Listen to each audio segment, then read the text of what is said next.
Hi hello ನಮಸ್ಕಾರ, welcome back my channel. ನಾನು ನಿಮ್ಮ ಗೌರೀಶ್ ಮಾತಾಡ್ತಾ ಇದ್ದೆ. ಸ್ನೇಹಿತರೆ, ಇವತ್ತು ತಮ್ಮನೇಲಿ ನೋಡಿದ ತಕ್ಷಣ ನಿಮಗೆ ಗೊತ್ತಾಗಿರುತ್ತೆ ನಾನು ಯಾವ ಟಾಪಿಕ್ ಬಗ್ಗೆ ಮಾತಾಡ್ತಾ ಇದ್ದೀನಿ ಅಂತ. ಎಸ್ ವೀಕ್ಷಕರೇ, ನಾನು ಇವತ್ತು ಮಾತಾಡ್ತಾ ಇರತಕ್ಕಂಥದ್ದು ರೇಷ್ಮೆ ಕೃಷಿ ಬಗ್ಗೆ. ಸೊ ಈ ಒಂದು ರೇಷ್ಮೆ ಕೃಷಿಯನ್ನ ಬಹಳಷ್ಟು ಜನ ಮಂತ್ಲಿ ಸ್ಯಾಲರಿ ರೂಪದಲ್ಲಿ ಕರೀತಾರೆ. ಸೊ ಸಾಕಷ್ಟು ಕಡೆ ಅಂದ್ರೆ ಬಯಲುಸೀಮೆಯ ಒಂದು ಪ್ರಮುಖ ಬೆಳೆ ಆಗಿರ್ತಕ್ಕಂಥದ್ದು ಈ ಒಂದು ರೇಷ್ಮೆ. ಅತಿ ಹೆಚ್ಚು ರೇಷ್ಮೆಯನ್ನ ಬೆಳೀತಾ ಇರ್ತಕ್ಕಂಥದ್ದು ನಮ್ಮ ರಾಜ್ಯದಲ್ಲಿ ರಾಮನಗರ ಮತ್ತೆ ಶಿಡ್ಲಘಟ್ಟ, ಈ ಒಂದು ಎರಡು ತಾಲೂಕುಗಳಲ್ಲಿ ಅತಿ ಹೆಚ್ಚಾಗಿ ಇವತ್ತು ರೇಷ್ಮೆಯನ್ನ ಬೆಳೀತಾ ಇದೆ. ಸೊ ಈ ಒಂದು ರೇಷ್ಮೆಗೆ ಸಂಬಂಧಪಟ್ಟಂತೆ ಸಾಕಷ್ಟು ವಿಡಿಯೋಗಳ ಮುಖಾಂತರ ನಾನು ತಿಳಿಸ್ಕೊಟ್ಟಿದ್ದೆ. ಯಾಕಂದ್ರೆ ನಾನು ಒಬ್ಬ ರೇಷ್ಮೆ ಬೆಳೆಗಾರನಾಗಿ ಸಾಕಷ್ಟು ವಿಚಾರಗಳನ್ನ ತಿಳಿಸ್ಕೊಡುವಂತ ಒಂದು ಸಣ್ಣ ಪ್ರಯತ್ನ ನಾನು ಮಾಡ್ತಾ ಇದ್ದೆ. ಸೊ ಅದಕ್ಕೆ ಸಂಬಂಧಪಟ್ಟಂತೆ ನೀವೆಲ್ಲ ನನಗೆ ತುಂಬಾನೇ ಒಂದು ಪ್ರೋತ್ಸಾಹನ ಕೊಟ್ಟಿದ್ದೀರಾ. ಪ್ರೋತ್ಸಾಹವನ್ನು ಕೊಟ್ಟ ಎಲ್ರಿಗೂ ಸಹ ನಾನು ಧನ್ಯವಾದಗಳನ್ನು ತಿಳಿಸ್ತೇನೆ. ಸ್ನೇಹಿತರೆ, ಇವತ್ತು ರೇಷ್ಮೆ ಕೃಷಿ ಅನ್ನೋದು ಇವತ್ತು ಬಹಳ ಸುಲಭವಾಗಿ, ಅಂದ್ರೆ ಒಂದು ತಿಂಗಳ ಸ್ಯಾಲ್ರಿಗಿಂತಲೂ ಅತಿ ವೇಗವಾಗಿ ಬರ್ತಕ್ಕಂಥ ಒಂದು ಕ್ರಾಪ್ ಅಂತ ನಾವು ಕರಿಬಹುದು. ಯಾಕೆಂದ್ರೆ ಒಂದು ತಿಂಗಳಲ್ಲಿ ಕೆಲಸ ಮಾಡಿದ್ರೆ 30 ದಿನ ಕೆಲಸ ಮಾಡಿದ್ರೆ 31ನೇ ದಿನ ನಮಗೆ ಸ್ಯಾಲ್ರಿ ಬರುತ್ತೆ. ಸೊ ಇಲ್ಲಿ ಆ ರೀತಿ ಆಗೋದಿಲ್ಲ. ಇನ್ನು ಒಂದು ವಾರ ಇದ್ದಂಗೆ ಅಂದ್ರೆ 22, 23 ದಿನ ಅಥವಾ ಮ್ಯಾಕ್ಸಿಮಮ್ 25 ದಿನ ಒಳಗಡೆ ನಮ್ಮ ಅಕೌಂಟ್ಗೆ ಬಂದು ಕ್ರೆಡಿಟ್ ಆಗಿರ್ತಕ್ಕಂಥದ್ದು ಈ ಒಂದು ರೇಷ್ಮೆ ಕೃಷಿ ಅಂತ ನಾವು ಕರಿಬಹುದು. ಯಾಕೆ ಈ ಮಾತು ಹೇಳ್ತಾ ಇದ್ದಂದ್ರೆ, ಇವತ್ತು ಸಾಕಷ್ಟು ಜನ ಕುಟುಂಬಗಳು ಈ ಒಂದು ರೇಷ್ಮೆ ಕೃಷಿಯ ಜೊತೆಗೆ ಹೈನುಗಾರಿಕೆಯನ್ನು ನಂಬಿಕೊಂಡು ಇವತ್ತು ಜೀವನವನ್ನ ಮಾಡ್ತಾ ಇದ್ದಾರೆ. ಅದರಲ್ಲೂ ನಮ್ಮ ಬಯಲು ಸೀಮೆಯಲ್ಲಿ ಯಥೇಚ್ಛವಾಗಿ ಈ ರೀತಿಯ ಒಂದು ರೇಷ್ಮೆ ಕೃಷಿಯನ್ನ ಮಾಡ್ತಾ ಇದ್ದಾರೆ. ಸೊ ಇವತ್ತು ರೇಷ್ಮೆ ಕೃಷಿಗೆ ಸಂಬಂಧಪಟ್ಟಂತೆ ಏನೆಲ್ಲ ಸಮಸ್ಯೆಗಳು ಆಗ್ತಾ ಇದಾವೆ ಅನ್ನೋದನ್ನ ಪ್ರತಿಯೊಂದು ವಿಡಿಯೋಗಳ ಮುಖಾಂತರ ನಾನು ತಿಳಿಸ್ಕೊಡುವಂತ ಒಂದು ಪ್ರಯತ್ನವನ್ನು ಮಾಡಿದ್ದೆ. ಸೊ ನೀವೆಲ್ಲ ನೋಡಿದ್ರ ಏನೆಲ್ಲ ಸಮಸ್ಯೆಗಳು ಆಗ್ತಾ ಇದೆ. ಸಾಕಷ್ಟು ಅಂದ್ರೆ ಇತ್ತೀಚೆಗೆ ಸಾಕಷ್ಟು ಜನ ರೈತರು ಈ ಒಂದು ರೇಷ್ಮೆಗಳ ಇಪ್ಪನೇರಳೆ ಕಡ್ಡಿಯನ್ನ ಕಿತ್ತೆಸೆದಿರ್ತಕ್ಕಂಥ ಉದಾಹರಣೆಗಳು ಸಹ ಸಾಕಷ್ಟು ಇದಾವೆ. ಸೊ ಇಂತಹ ಒಂದು ವಿಚಾರಕ್ಕೆ ಸಂಬಂಧಪಟ್ಟು ಬರೋದಾದ್ರೆ, ನಾವು ಇವತ್ತು ಏನ್ ಆಗ್ತಾ ಇದೆ ಅಂದ್ರೆ ಚೆನ್ನಾಗಿ ಅರ್ಥ ಮಾಡ್ಕೊಳ್ಳಿ. ನಾನು ನಿಮ್ಗೆ ಬಹಳ ಬ್ರೀಫ್ ಆಗಿ ಹೇಳ್ತಾ ಇದ್ದೀನಿ. 2014, 15, 16, 17, ಸೊ ಆ ಒಂದು ಸಾಲಲ್ಲಿ ಇರ್ತಕ್ಕಂಥ ಒಂದು ರೇಷ್ಮೆ ಗೂಡಿನ ಬೆಲೆ 400, 500, 600 ಇತ್ತು ಆ ಒಂದು ಸೀಸನ್ ಅಲ್ಲಿ. ನಾನು ನಿಮ್ಗೆ ಲಾಸ್ಟ್ ವಿಡಿಯೋದಲ್ಲಿ ಸಹ ಹೇಳಿದ್ದೆ. ಸೊ ಆಗ ಇರ್ತಕ್ಕಂಥ ಒಂದು ಖರ್ಚು ಬಹಳ ಕಡಿಮೆ.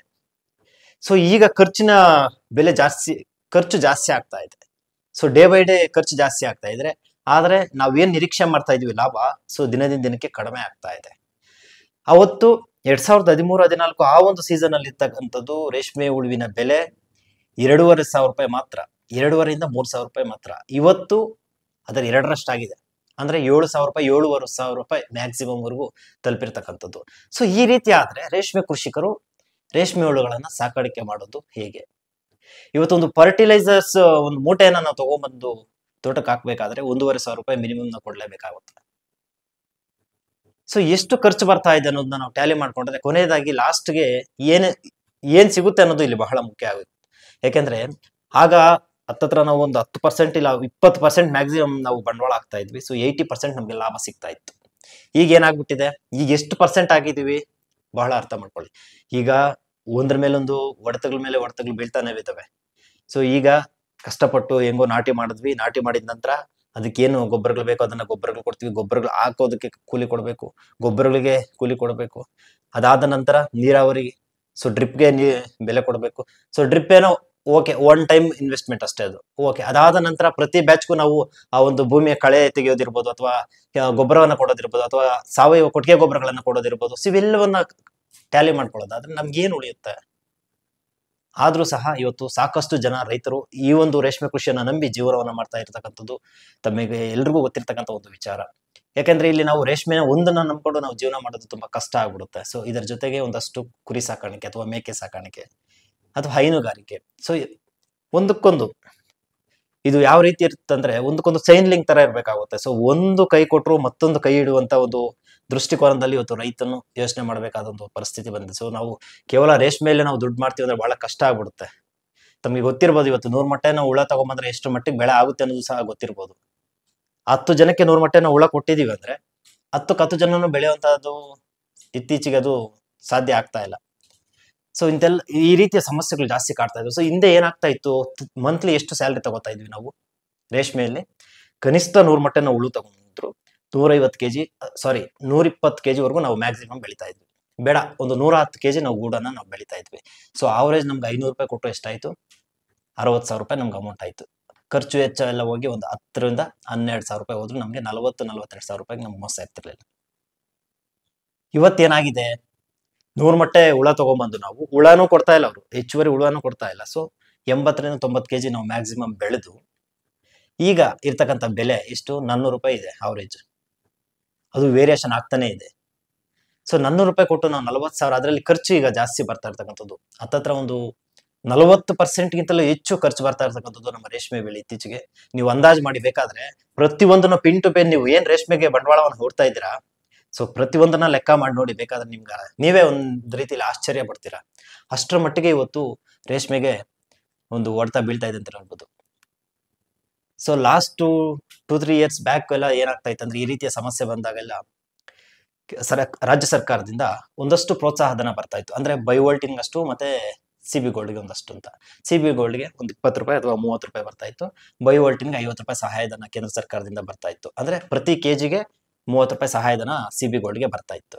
ಸೊ ಹಾಗ ಏನಾಗ್ತಾ ಇತ್ತು, ಈಗ ನಾವು ಏನು 400 ರೂಪಾಯಿ ಕೊಟ್ಟಿದ್ರೆ 1 ಕೆಜಿ ಗೂಡನ್ನ 430ಗೆ ಕೊಟ್ಟಂಗೆ ಆಗ್ತಾ ಇತ್ತು. ಸೊ ಒಂದಷ್ಟು ಖರ್ಚುಗಳಿಗೆ ಆಗ್ತಾ ಇತ್ತು ರೈತರಿಗೆ. ಇವತ್ತು ಅದು ಸಹ ನಷ್ಟ ಆಗ್ತಾ ಇದೆ. ಸೊ ಸಾರಿ, ಅದನ್ನು ಸಹ ಸರ್ಕಾರದಿಂದ ವಾಪಸ್ ತಗೊಂಡ್ಬಿಟ್ಟಿದ್ದಾರೆ. ಸೊ ರೈತ ಯಾವ ರೀತಿ ಥಿಂಕ್ ಮಾಡ್ಬೇಕನ್ನೋದು ಗೊತ್ತಾಗ್ತಾ ಇಲ್ಲ. ಸೊ ಮಂತ್ಲಿ ಸ್ಯಾಲ್ರಿ ರೂಪದಲ್ಲಿ ಬರ್ತಾ ಇರ್ತಕ್ಕಂಥದ್ದು ಇವತ್ತು ಸಡನ್ ಆಗಿ 10-15 ಸಾವಿರ ನಮ್ಗೆ ಪ್ರತಿ ತಿಂಗಳು ನಷ್ಟ ಆಗ್ತಾ ಇದ್ರೆ ಒಂದು ವರ್ಷಕ್ಕೆ ಎಷ್ಟಾಗುತ್ತೆ? ಹತ್ತತ್ರ 1.5 ವರ್ಷದಿಂದ ಈ ರೀತಿ ಸಮಸ್ಯೆ ಆಗ್ತಾ ಇರ್ತಕ್ಕಂಥದ್ದು. ಸೊ 2 ವರ್ಷ ಆಗ್ತಾ ಬಂತು, ಎಷ್ಟೊಂದು ನಷ್ಟ ಆಗಿರುತ್ತೆ. ಸೊ ಇವುಗಳನ್ನ ನಂಬ್ಕೊಂಡು ಜೀವನವನ್ನ ಮಾಡ್ತಾ ಇರ್ತಕ್ಕಂಥ ರೈತನ ಪರಿಸ್ಥಿತಿ ಹೇಗೆ ಯೋಚನೆ ಮಾಡ್ಬೇಕಾಗುತ್ತೆ. ನಮ್ಮ ಆಳ್ತಕ್ಕಂಥ ಜನಪ್ರತಿನಿಧಿಗಳಿರ್ಬೋದು, ಸೊ ಅಧಿಕಾರಿಗಳಿರ್ಬೋದು, ಇವುಗಳ ಬಗ್ಗೆ ಎಲ್ಲ ಒಂಚೂರು ಗಮನವನ್ನು ಹರಿಸಬೇಕಾಗುತ್ತೆ. ಪ್ರೋತ್ಸಾಹ ಧನ ಅತ್ಯಗತ್ಯವಾಗಿ ಬೇಕಾಗಿರ್ತಕ್ಕಂಥದ್ದು. ಇವತ್ತು ಕಳೆದ 1.5 ವರ್ಷದಿಂದ ಏನೆಲ್ಲ ವಿದ್ಯಮಾನಗಳಾಯ್ತು ಅನ್ನೋದು ನಮಗೆ ಗೊತ್ತಿರತಕ್ಕಂಥ ವಿಚಾರ. ಸೊ ಈ ಒಂದು 1.5 ವರ್ಷದಲ್ಲಿ ಎಷ್ಟು ಜನ ರೇಷ್ಮೆ ಕೃಷಿಯನ್ನ ತ್ಯಜಿಸಿ ಹೋಗಿರ್ತಕ್ಕಂಥವ್ರು ಇದ್ದಾರೆ, ಎಷ್ಟು ಜನ ಇರ್ಬೋದು? ಒಂದು ರೀತಿ ಒಂದು ಟ್ಯಾಲಿ ಮಾಡ್ಕೊಳ್ಳಿ, ನಿಮ್ಮ ಹಳ್ಳಿಯಲ್ಲೇ ನೀವು ಟ್ಯಾಲಿ ಮಾಡ್ಕೊಳ್ಳಿ ಎಷ್ಟು ಜನ ಬಿಟ್ಟಿದ್ದಾರೆ ಅನ್ನೋದನ್ನ.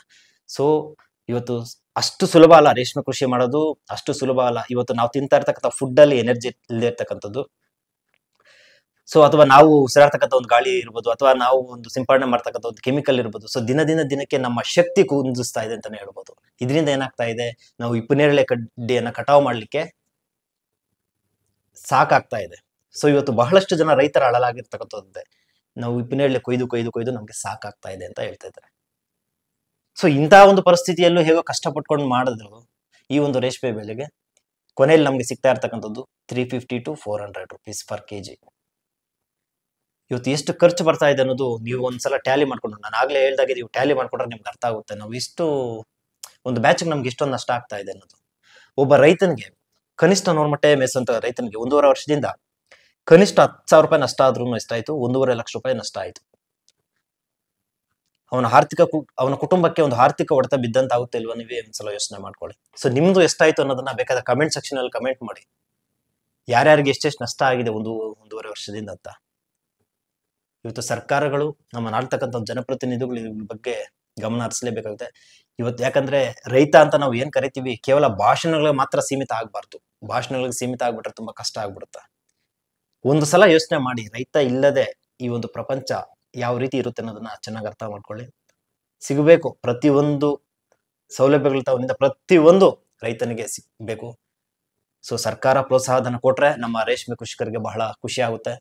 ರೈತ ಬಾಂಧವರೇ, ತಾವು ಎಷ್ಟು ಮೊಟ್ಟೆ ಮೇಯಿಸ್ತಾ ಇದ್ದೀರಾ, ಮತ್ತೆ ನಿಮ್ಗೆ 1.5 ವರ್ಷದಿಂದ ಎಷ್ಟು ನಷ್ಟ ಆಗಿದೆ ದಯವಿಟ್ಟು ಕಮೆಂಟ್ ಸೆಕ್ಷನ್ ಅಲ್ಲಿ ಕಮೆಂಟ್ ಮಾಡಿ.